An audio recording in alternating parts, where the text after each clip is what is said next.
오늘의 창을 통해 열어보는 역사 이야기, 역사 카페 시간입니다. 최근에 국회에서 선거제 관련된 얘기가 굉장히 많죠.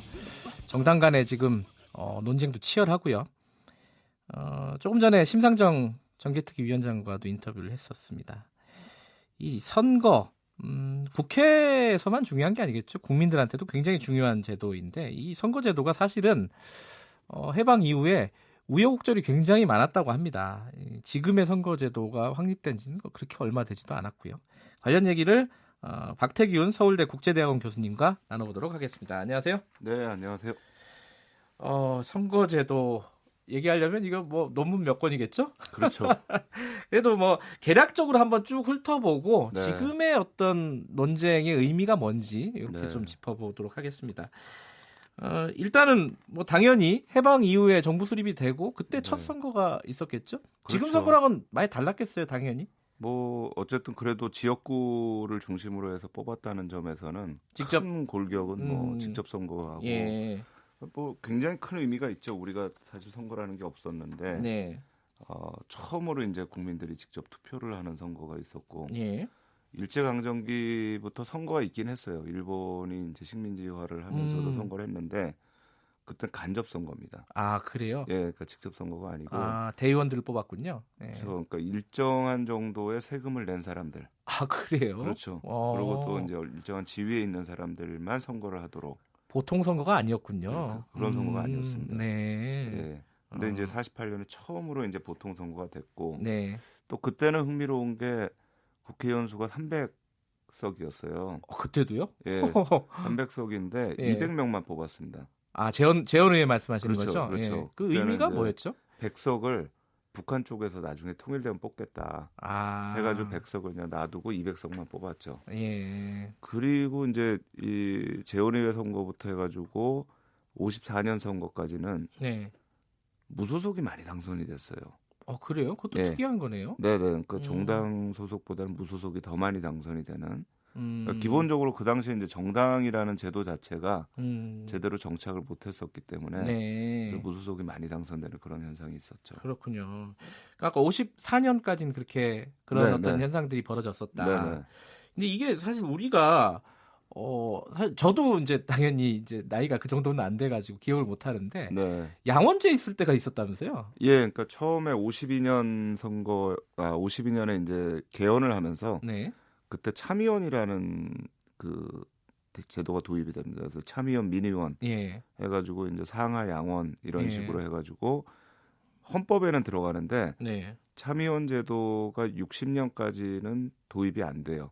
아. 그래서 민의원 선거만 쭉 됩니다. 그래요. 예, 그래서 상원, 하원 이런 식으로 이제 한 건데 이게 이제 60년에 4.19 혁명 나고 나서 처음으로 참의원하고 민의원 이렇게 두 개로 나뉘어진 선거가 이루어지죠. 근데 그때는 이제, 사실 예. 대통령제가 아니었죠. 그 4.19 이후에. 그렇죠. 예. 그래서 의원 내각제를 하면서 참의원, 민의원으로 나눠서 하죠. 예. 그게 근데 얼마 안 가서 네. 5.16 그렇죠. 쿠데타가 일어나고 예, 그 국회 다 해산되고 정치인들이 이제 정치 활동 금지되고 이렇게 되죠. 그때. 그러면서 이제 예. 그 상하 양의원, 참의원, 민의원 민의원, 나눠졌던 것도 다 없어지는 거죠. 그렇죠. 없어지게 됩니다. 그러면 이제 예. 단원제로 다시 네네. 돌아가는 거네요. 네. 그리고 정당 정치는 언제부터 그러면 본격적으로 좀 시행이 됐다고 볼 수 있나요? 이미 뭐 54년 이후가 되면 정당 소속 정치인들이 이제 많이 당선이 돼요. 그래서 이제 정당에서 나온 사람들이 국회의원의 줄을 이루게 되는데요. 사실은 예. 그것도 54년부터 그러는 게 사실은 그때 개헌을 위해서 사실 그런 부분들이 많아요. 그러니까 개헌을 위해서, 특히 예. 이제 여당 쪽에서 개헌을 하려고 그러면 자기 쪽 국회의원들이 많아야 예. 되니까 그래서 54년부터 해서 좀 부정선거들이 많이 있죠. 예, 그래서 이제 그 다수당이 개헌을 하려고 하면 이제 3분의 2 이상의 의석을 가져가야 되니까 그래서 그때부터는 이제 정당이 많아지고 이제 60년대 되면은 본격적으로 정당 공천이라는 게 자리를 잡게 됩니다. 네. 이게 지금 약간의 전사를 좀 살펴봤고요. 지금 네. 쟁점이 되고 있는 거는 사실 많이 관심 있는 건 두 가지 정도일 것 같아요. 뭐냐면은 하나 비례대표. 네, 이건 네, 언제부터 네. 시행이 됐고 네. 이게 지금 어떤 과정을 통해서 지금의 비례대표제가 네. 됐을까? 이게 하나 궁금한 게 있고 지금은 소선거구잖아요. 네네네. 뭐 지역구에서 1등만 이제 당선이 네. 되는. 이것도 상당히 변화가 많지 않았습니까? 일단 뭐 비례대표부터 보면요. 네. 원래는 이게 도입이 될 때 비례대표가 안 부르고 전국구라고 불렀죠. 그렇죠. 이게 약간 조폭들 이름 같기도 한데 예. 전국구 의원이라고 불렀어요. 그죠? 저는 사실 비례대표라는 말보다 예. 전국구라는 말이 훨씬 더 많이 좀 가깝게 다가오는 아, 말이에요. 세대가 다르시군요. 그러니까 예. 예전에는 전국구라고 다 썼거든요. 네. 근데 이 전국구가 무슨 의미인지 잘 모르겠지만 어쨌든 이 전국구라는 걸로 해서 지역구의 반대말 아니었을까 싶어요. 뭐 그죠? 그럴 수도 있을 예, 것 논리적으로 같습니다. 따지면 전국을 다 커버한다는 예. 아마 그런 얘기일 수도 있고요. 이게 1960년대 네, 도입이 됐다? 63년에 처음으로 도입이 됐습니다. 그래요? 근데 이게 이제 보면은 사실 이 비례대표라는 제도를 전 세계적으로 거의 대부분의 나라들이 이 비례대표제를 채용하고 있기 예. 때문에 미국 빼고는 뭐 대부분 그렇죠. 차용하고 있다고 보면 되죠. 네네 뭐 방식은 조금씩 차이는 있습니다. 예. 그런데 이제 그렇기 때문에 이제 전국구라는 걸 도입을 했는데 초기에는 이게 득표율에 의해서 전국을 주는 게 아니고요. 예. 의석수에 의해서 줬어요. 아하. 그러니까 원래는 이 비례대표라는 거의 의미는 사표를 줄인다는 의미가 있거든요. 그렇죠. 비례성을 높이려고 지금 뭐 많이 얘기되고 있는 뭐 그렇죠. 그런 거죠. 이게 기본적으로 이제 사람들이 투표를 하러 가잖아요. 네. 근데 내가 찍는 표가 아무런 의미가 없다 그러면 투표율이 떨어집니다. 어차피 뭐 다수를 얻는 사람 혼자만 국회의원이 된다. 예. 이러면 제가 굳이 가서 소수를 지지하는 사람 찍을 필요가 없거든요. 네. 근데 이제 비례대표제라는 걸 만들면 소수에다 투표를 해도 어차피 그 정당 사람 중에 누군가는 네. 국회의원이 되기 때문에 네. 그래서 이제 비례대표를 하는 건데 처음에 시작할 때는 의석수를 가져왔어요. 그래서 의석수가 제일 많은 정당에다가 가장 많은 그 전국구 의원, 그러니까 비례대표 의원을 거기다 이제 배정을 한 거죠. 일당한테 굉장히 유리한 제도였네요. 굉장히 유리합니다. 그러니까 이건 뭐 득표율하고 상관이 없는 거죠. 예. 뭐 예컨대 뭐 득표율이 30%가 돼도 70% 의석수를 가져갈 수 있어요. 아하. 그러면 거기에다가 이제 전국구까지 합하게 되면 절대 다수당이 돼버리거든요. 예. 이제 이런 현상이 나타나는데 이제 그게 이제 63년부터 시작된 전국구고 오랜 기간 동안 사실 그 제도가 계속돼요. 근데 63년도에 도입이 네. 됐다 그러면은 그때는 이제 박정희 정권 시절 아니겠습니까? 그렇죠. 그리고 5.16 쿠데타 이후에 네. 얼마 되지 않았던 시점이고 네. 이런 뭔가 의도가 있었을 것 같은데요. 그렇죠. 그러니까 예. 그 제도를 보면 예. 일당이 그 거의 과반석을 가져가게 돼 있습니다. 네. 그러니까 그 당시에 전국구가 44석인데 예. 22석까지 가져갈 수 있는 거예요. 일당이요. 예. 아하. 그럼 그 나머지를 가지고 예. 그 밑에 있는 나머지 정당들이 의석수에 따라서 이제 비율 배분을 하게 됩니다. 그러니까 기본적으로 과반수는 넘는 거는 뭐 물론이고 네. 3분의 2까지도 갈 수 있는 아하. 이제 그런 제도로 시작을 한 거죠. 3분의 2까지 가면 개헌도 마음대로 할 수 있는. 가능합니다. 예. 그게 이제 그 69년에 삼선 개헌이라는 예. 것도 결국 이런 제도 하에서 가능하게 된 거죠.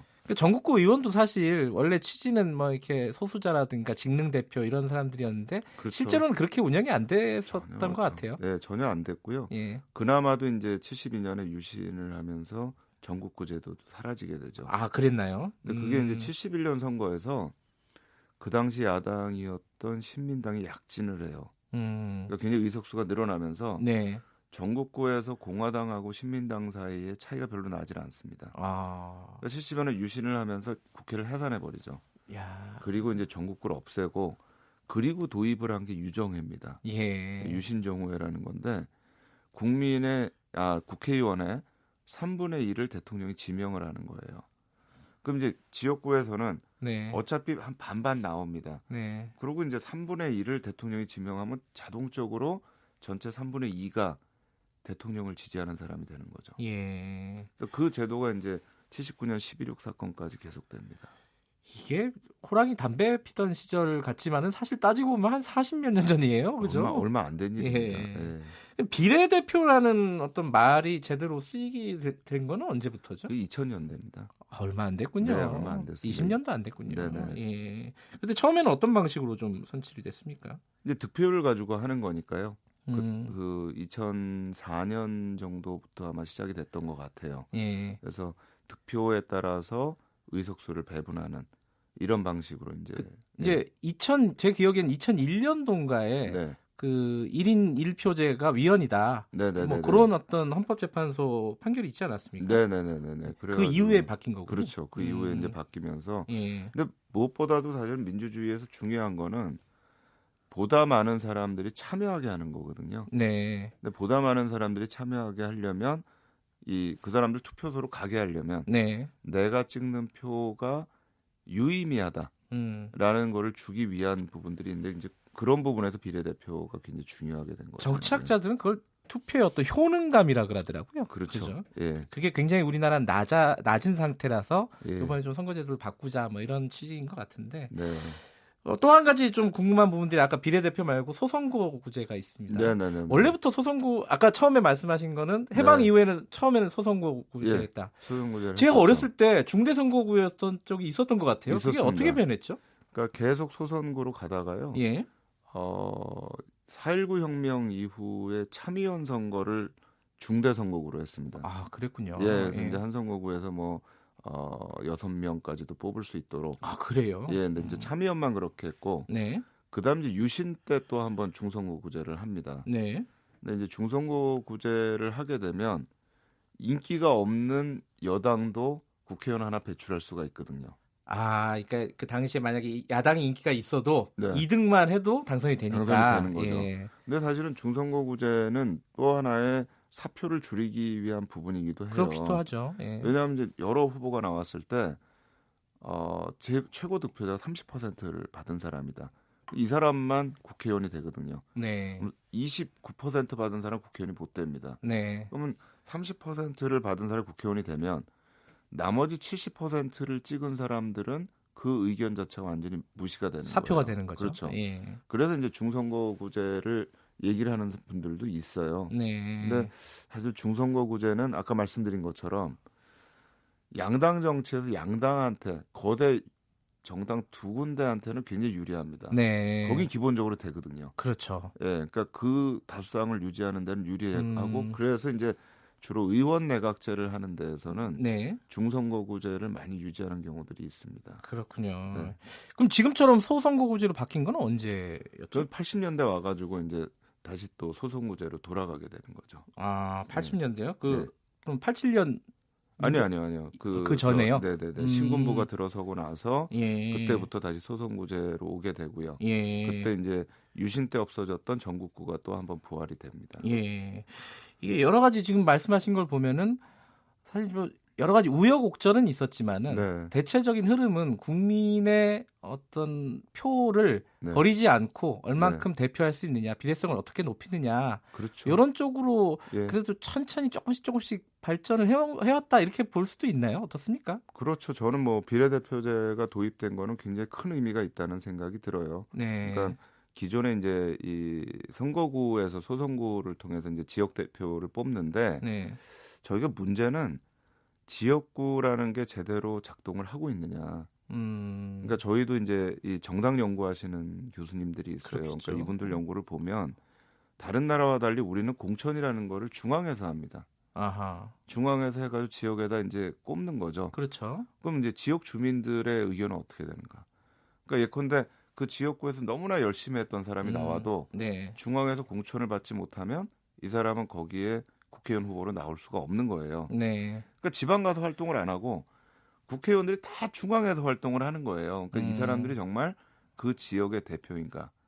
이게 우리나라 정당제도의 문제거든요. 정당 민주주의가 아직까지는 좀 취약하다 이렇게 볼 수도 있죠. 그렇죠. 그러니까 네. 저는 사실은 선거제도가 제대로 되려면 네.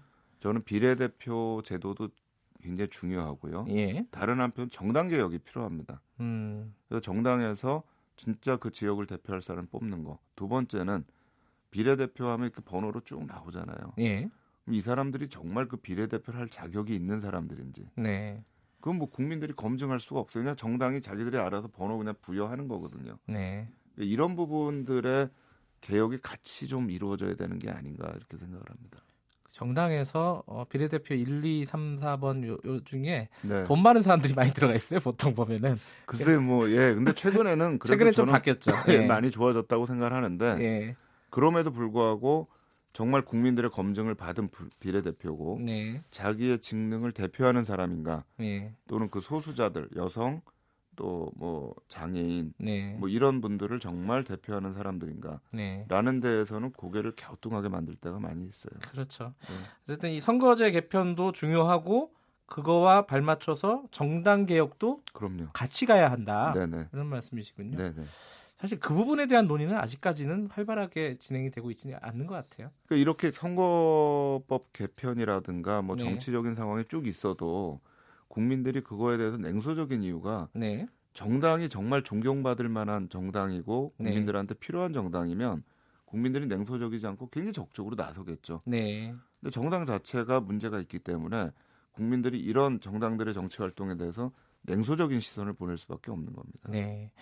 역사를 보면은 뭐 지금 상황에서 중요한 게 뭔가가 아마 좀 보이지 않을까 청취자 여러분들도 그런 생각이 드네요. 고맙습니다. 여기까지 듣겠습니다. 박태균 서울대 국제대학원 교수님이었습니다.